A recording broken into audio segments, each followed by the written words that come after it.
Sosok mantan suami Clara Sinta yang membuat mobilnya dirampas debt collector. Mobil milik selebgram Clara Sinta ditarik paksa debt collector yang berujung polisi dibentak. Clara mengatakan mobilnya itu ditarik debt collector setelah diketahui digadaikan oleh mantan suaminya. Clara Sinta menyampaikan mantan suaminya menggadaikan 2 mobil miliknya, salah satunya yang kemudian ditarik paksa oleh debt collector. Clara Sinta sebut jika mobilnya sudah digadaikan sejak 2021 silam. Salah satunya BPKB mobil Alphard digadaikan setelah Clara baru membeli mobilnya. Lantas siapa sosok mantan suami Clara Sinta?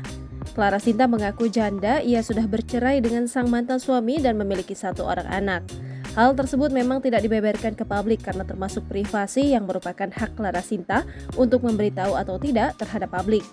Menurut Clara Sinta, mantan suaminya sudah tidak memiliki pekerjaan tetap dan tidak memberikan nafkah lahiriah kepada dirinya. Selain itu, suaminya sering mengambil uang dari tabungan Clara tanpa izin yang jumlahnya mencapai ratusan juta rupiah.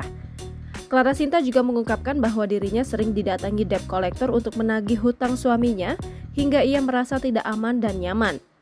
Baru-baru ini Clara Sinta membagikan video debt collector menarik paksa kendaraan selebgram Clara Sinta viral di media sosial.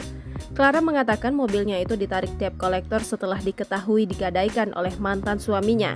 Kemudian, Clara melaporkan hal tersebut di Polda Metro Jaya, Jakarta pada Senin 20 Februari 2023. Jangan lupa subscribe, share, komen, dan like ya!